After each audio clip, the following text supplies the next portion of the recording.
かがですか? Watanabe Dan desu.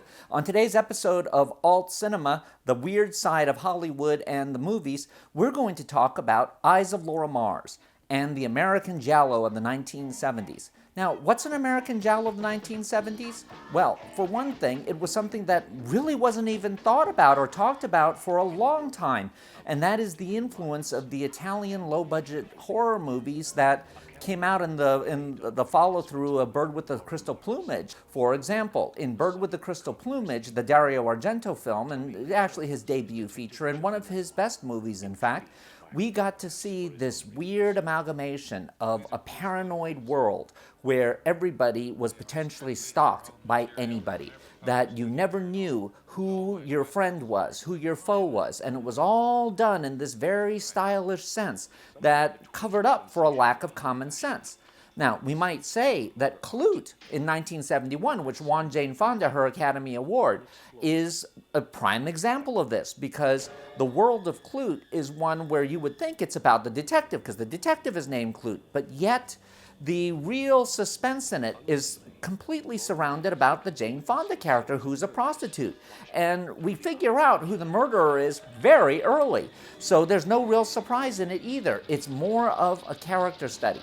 So let's take that idea and move it into 1978. We have Faye Dunaway, who's at the peak of her career. She's just won an Academy Award for her stellar performance in Network. And she was still a couple of years away from kind of taking all of that positive energy and wrecking it on the shores of Mommy Dearest.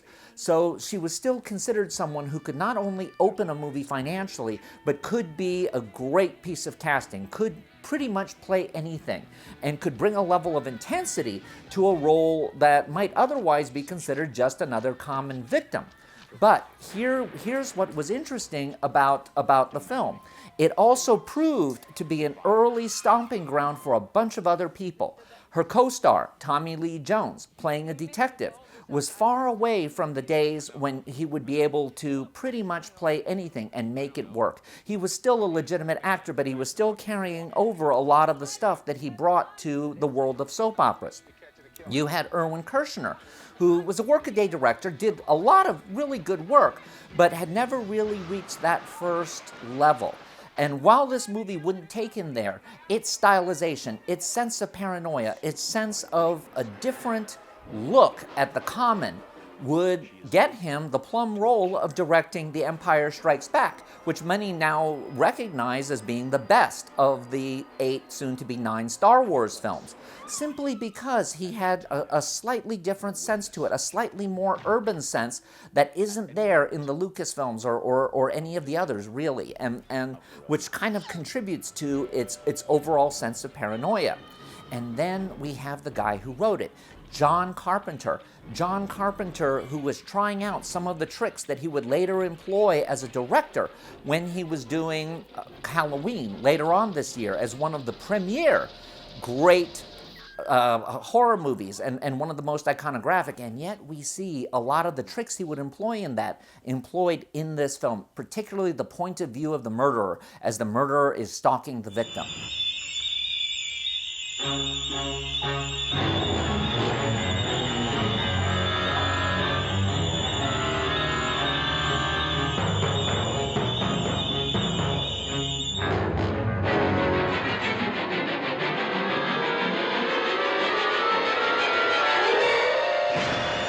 Perhaps most surprisingly is John Peters. Now, John Peters was riding very high. He'd gone from being a hairdresser to the stars and to being Barbra Streisand's paramour and her producer on A Star is Born. And A Star is Born had been very, very successful. And while not a lot of people gave Peters credit for that, giving it more to Streisand and her own unique brand of dominating any kind of film production, it still was something with his name in it. It still was something where he was trying to create a brand for himself. Didn't hurt, of course, that Shampoo as a movie was based on him being one of the, shall we say, few heterosexual hairdressers in the LA area. So it was one of those fortuitous combinations of people who are about to break big. Now, Peters wouldn't break big for a couple more years, and that would be when he would team with Peter Guber and end up making the first Batman, and then taking over MGM and kind of running it into the ground, and kind of ending his. Actually, it was at that time Columbia, Sony. He was brought in to take it over, but they moved it onto the MGM lot, and were kind of infamous in the way they ran that asset pretty much into the ground. But you still see that in spite of the fact he wasn't necessarily from pure Hollywood, he had a sense of what audiences liked. He had a sense of the common, which is necessary in being a filmmaker. It doesn't really help to be someone who is always on the high end, someone who's always trying to make art. But what he did, similar to what would happen, 13 years later with Basic Instinct, was to take a guttural genre, a genre that didn't have a lot of class, and turn it into a big budget extravaganza. And in the process of taking it into that big budget extravaganza field, it had some elements in it that were ultimately unsatisfying, but it had so many more that, seen today, make the movie ultra impressive. Now, what are some of the things that make the movie impressive today? First of all, it's a reminder of what New York City looked like when it was still a hell town. That, unlike Clute, which takes place among the bas-fonds, this is a movie that takes place among the wealthy. But even if you're wealthy, you are still surrounded by any amount of garbage, any amount of threat. There is no protection for you. And yes, you might think that it's very fashionable to take a loft space along the wharfs, an area that's now been completely redeveloped. But that doesn't mean that you're protected. If a killer wants to get you, as Faye Dunaway finds out, you really are SOL, because you have nowhere to run. You have nobody to really protect you. And it's only by a miracle that somebody else happens to be there. But that somebody else might indeed be the killer. Now again, here's a movie where we have a sense of mystery in it. And who is doing it is, I hate to say it, it's pretty obvious from very near the beginning. And I'm going to say something else. And here comes the spoiler.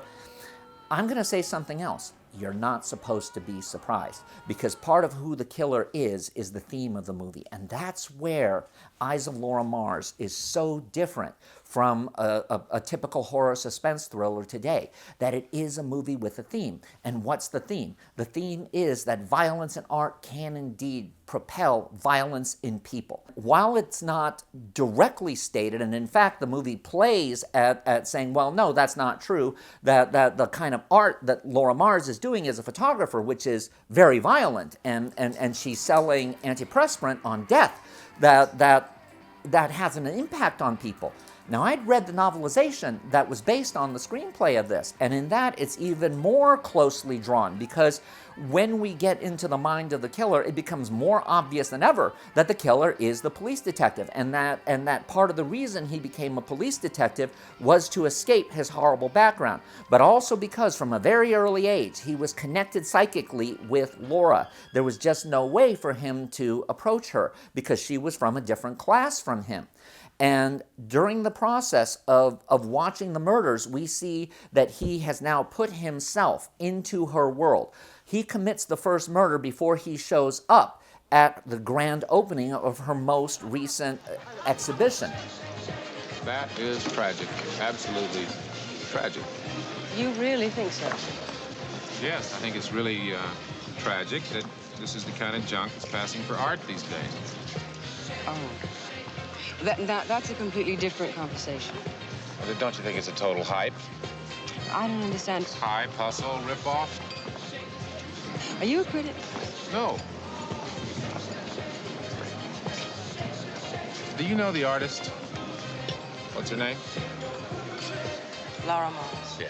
So him being there is him saying, I am ready to confront you. I am ready to confront the element of both my deepest dreams and fantasies, but also my greatest anger. So we have a sense of real tension in this work. Now, as a viewer, when we get to the ending and we realize that it's Tommy Lee Jones and it's not any of the other people who've been cleverly set up, including a very interesting Brad Dourif, who plays someone who's an ex-con, who for some reason has been entrusted with the job of being Laura's driver simply because it was a virtue signal on the part of the boss. Nah, I've been in prison.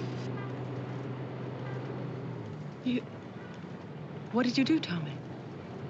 I was in for armed robbery and assault with a deadly weapon, and I've also had some prior arrests. Jesus, spare us the soap opera.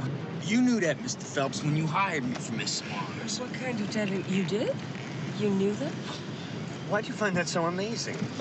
Laura, you can't just talk about rehabilitation. I happen to believe in giving people a chance. And so you have this whole panoply of New York values, New York elite, New York lower class, all mixing together in this hodgepodge world of chaos and murder and all of that. So again, the fact that the solution of it is rather mundane. It doesn't take away from the fact that we're still riveted to it. We're still fascinated by how the movie leaves us feeling. Yes, we're unsatisfied because the ending really is kind of rushed and kind of scrappy. Please.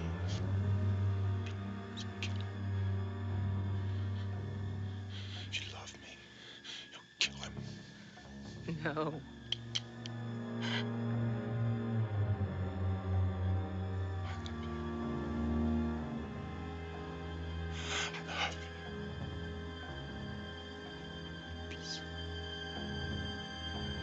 Please kill him.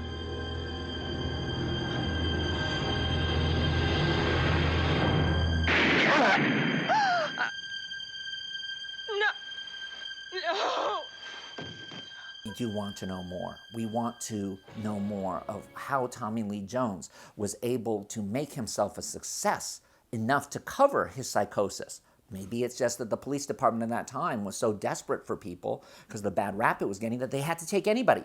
Or maybe it's because he was able to cover it up with a very good act. Why is it that Laura became fascinated with these types of crime things? She talks about how it came as a sudden inspiration and how it comes as a vision. But isn't that how all artists express their vision? Isn't it something where it does come to us as opposed to being something that we can sit there and with a pen and paper or a sketch pad or a computer create it? No, it has to come from somewhere inside. And so isn't that an indictment of the artistic process as somehow being a moral act? Laura, who is someone who has made herself strong, is still a victim of those who are around her. And look at how she fits in with other strong women of that same era. Look at how she fits in with the Jill Clayburgh character in An Unmarried Woman, whose life is torn apart from her and how she has to rebuild it. Or Ripley in Alien, who finds that her boss is a total F-up by letting the alien onto the ship, and that even though she is below him in rank,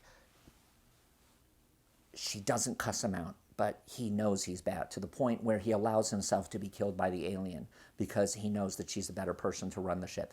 It's a world where the feminism that was promised in the 60s is starting to come to fruition, and Laura Mars is that. At the end, she has to defend herself. There is no cop there. There is no one to rescue her. Everyone who could have rescued her is dead, but she is reliable. She can do it on her own.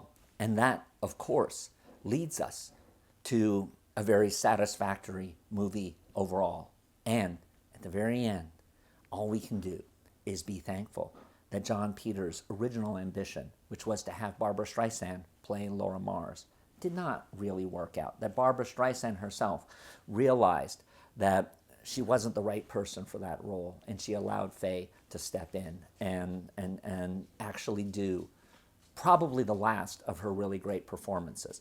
Eyes of Laura Mars, a movie that has slipped under the radar for most people, but still, for some reason or another, is still around. And it's because there's something about it that speaks to us about the artistic condition, about art, about life, about trust, about living in a city that no matter how wealthy you are, you're still vulnerable. And after all, isn't that why we go to the movies? To understand that the paranoia we feel is probably at least somewhat justified. I'm the one that feeds him. I pay the bills. I answer the Christmas cards. You're the man.